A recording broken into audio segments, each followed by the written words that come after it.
You're watching Story Scroll.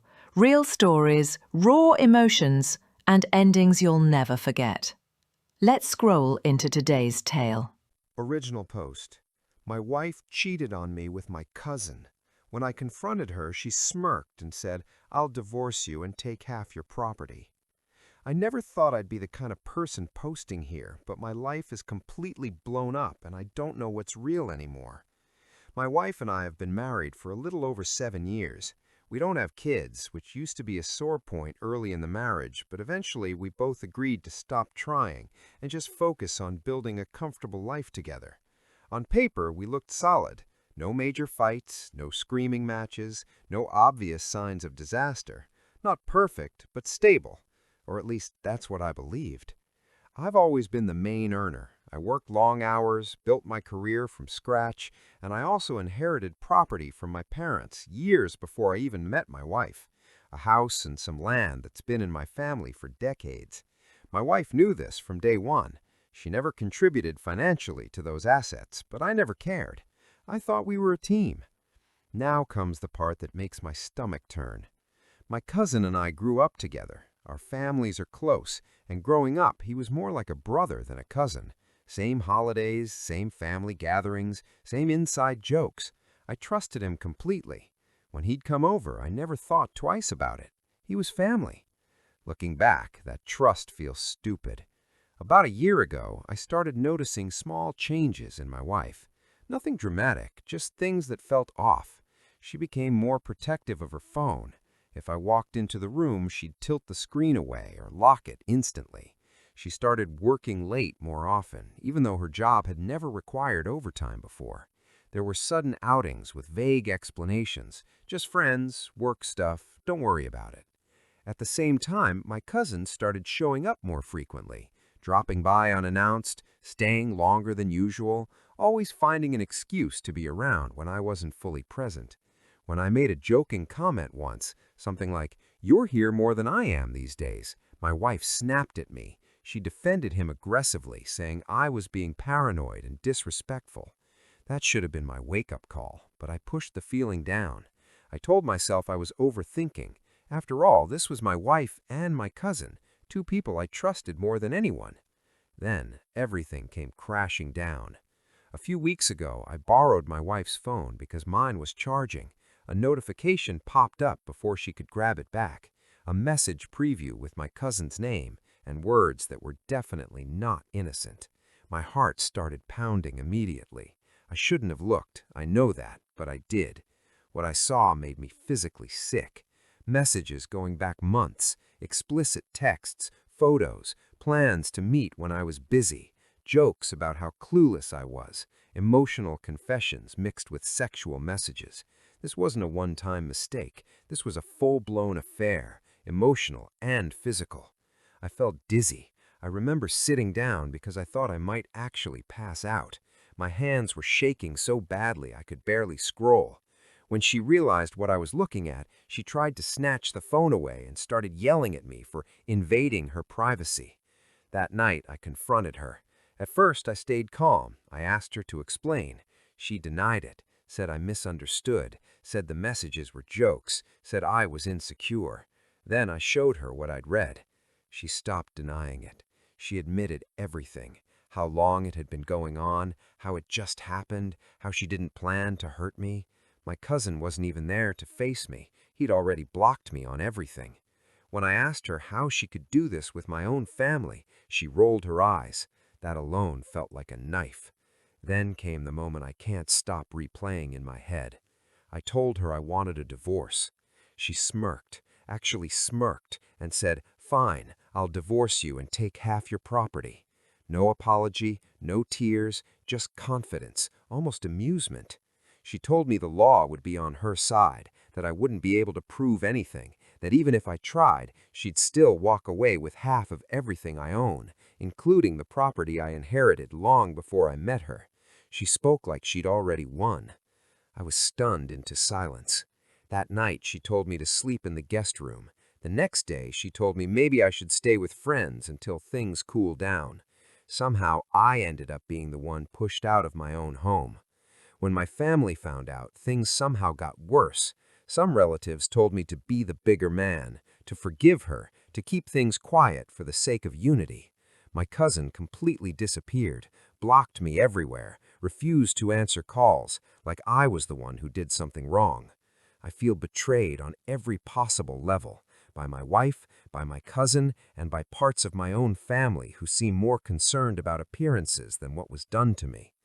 I'm sitting here questioning everything, my marriage, my judgment, my future. So I'm asking strangers on the internet because I honestly don't know what else to do. What should I do next? Am I really about to lose everything I worked for and inherited because I trusted the wrong people? Any advice would mean more than you know. Update. I stayed quiet, gathered evidence, and learned the truth was much bigger than I thought. First of all, I want to thank everyone who commented on my original post. I read almost every reply, even the harsh ones. A lot of you told me the same thing. Stay calm, don't confront again, and protect yourself legally. That advice probably saved me. After my wife threatened to divorce me and take half my property, I made a conscious decision to go quiet. I stopped arguing. I stopped reacting. I didn't beg, I didn't yell, and I didn't threaten.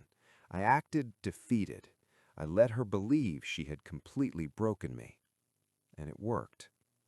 I told my wife I needed time to think. I apologized for reacting emotionally. I even said things like, maybe we rushed into the divorce talk. Inside, I felt disgusting saying those words, but I knew one thing. If she thought she'd won, she'd get careless. She did. Her attitude changed almost immediately. The smugness stayed, but the caution disappeared. She stopped guarding her phone as closely. She took calls in the same room. She left her laptop open. She assumed I was too scared of losing everything to do anything. She was wrong. Over the next few weeks, I became very observant. I documented everything. I took screenshots of messages when I had the chance. I photographed hotel receipts she forgot to hide.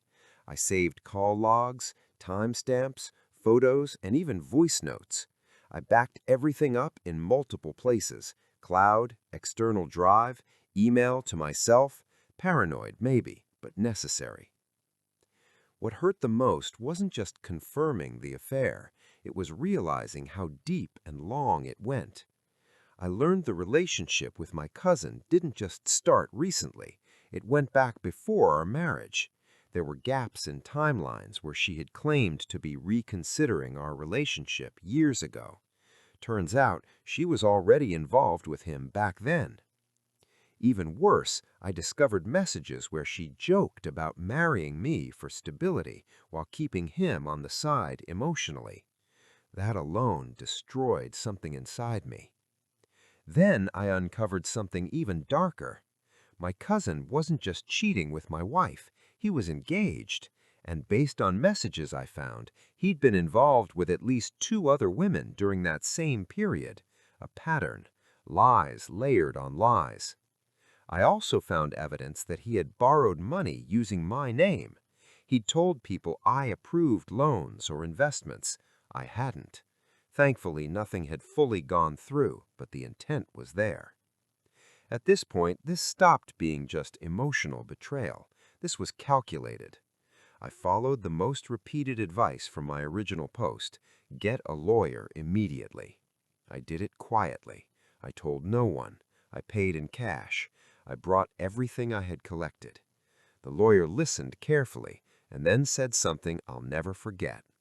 She's bluffing, and she's counting on you not knowing that.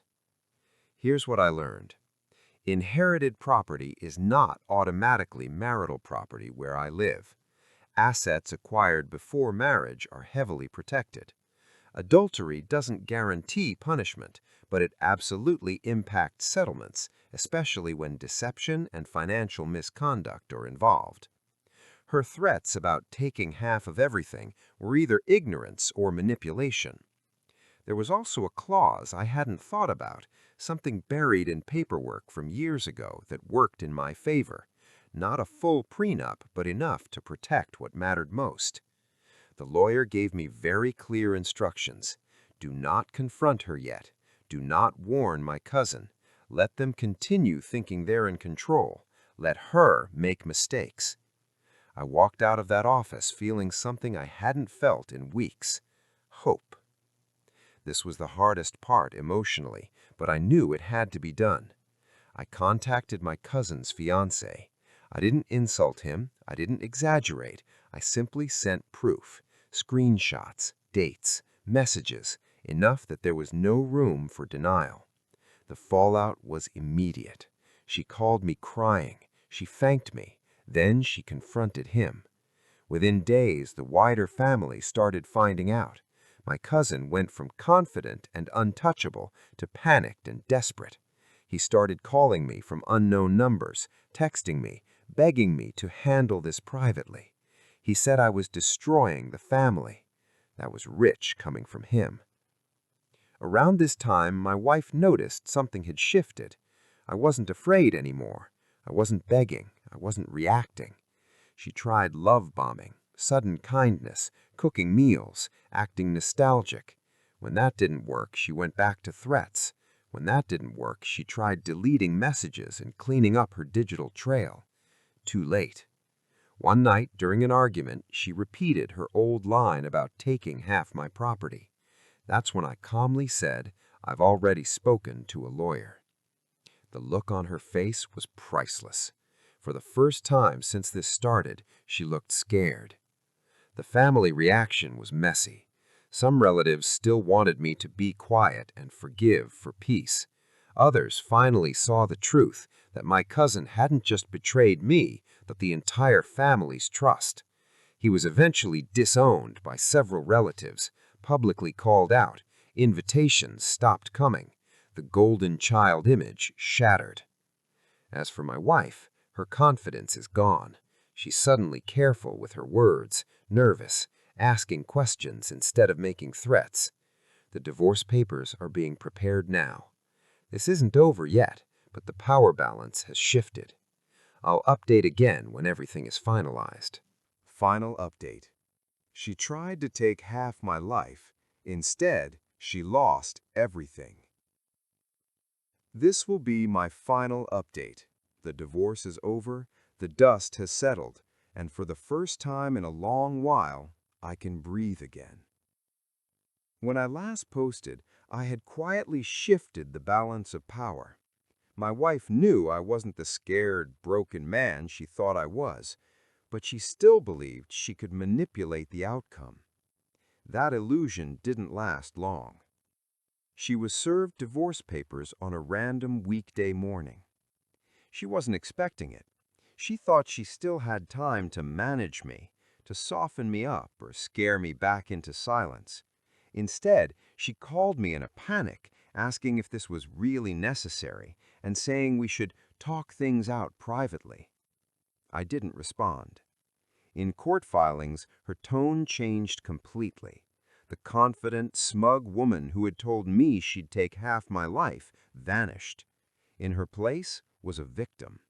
She claimed she felt neglected, emotionally abandoned, pushed into someone else's arms. She cried a lot. The judge listened calmly, then asked for evidence. That's when everything unraveled for her. My lawyer presented everything: messages, photos, hotel receipts, timelines, proof that the affair wasn't a moment of weakness, but a long-term deception, one that predated our marriage and continued without remorse. The judge didn't interrupt, didn't rush, just listened. Her lawyer tried to argue that adultery was irrelevant, that assets should still be split evenly, that emotions shouldn't factor into financial decisions. Then inheritance documents were introduced. The ruling was clear. Inherited property remained solely mine. Assets acquired before marriage were excluded. Her settlement was minimal. Her claim to half of everything was dismissed entirely. When my cousin's name appeared in official records, I saw her lawyer's expression change. Frustration, defeat. He knew the case was lost. She didn't look at me once. The consequences for my cousin were just as severe, if not worse. His engagement ended publicly. His fiancée exposed everything to her family and social circle. Screenshots spread. Lies collapsed. He lost his reputation almost overnight. At a family gathering weeks later, his name came up for the first time since everything exploded. The silence was heavy. An older relative finally said, "What he did was unforgivable." Several family members apologized to me that day, some quietly, some openly. They admitted they had been wrong to pressure me, wrong to protect him for the sake of appearances. He wasn't invited to that gathering. Financially, he's struggling. I don't feel satisfaction in that, but I don't feel guilt either. Actions have consequences. After the ruling, my ex-wife reached out one last time. She cried. She said it was a mistake. She said she never thought I'd actually fight back. She said she still loved me. I listened calmly. Then I told her no. I didn't raise my voice. I didn't insult her. I just said that love doesn't look like betrayal, threats, or entitlement. That whatever we had died the moment she treated me like an asset instead of a partner. She had nothing left to say. I moved out, not because I had to, but because I wanted a fresh start, a smaller place, quiet, mine. I focused on work again, on my health, on the gym, on rebuilding a routine that wasn't shaped around someone else's lies. I started therapy, not because I was broken, but because I wanted to understand why I ignored red flags and how to never do that again. I reconnected with friends I'd neglected, met new people, laughed again without forcing it. Most importantly, I rediscovered self-respect. If there's one thing I've learned, it's this. Trust is precious, but boundaries are priceless. Love doesn't mean sacrificing your dignity. Family doesn't mean excusing betrayal. And silence, when used wisely, can be more powerful than any argument. To anyone reading this who's where I was months ago, confused, scared, convinced you're about to lose everything, know this: knowledge is power, and calm beats chaos every time. She thought she'd take half my property. Instead, she lost access to my life. Thanks for watching Story Scroll. Hit that bell and stay tuned for the next story that will move your heart.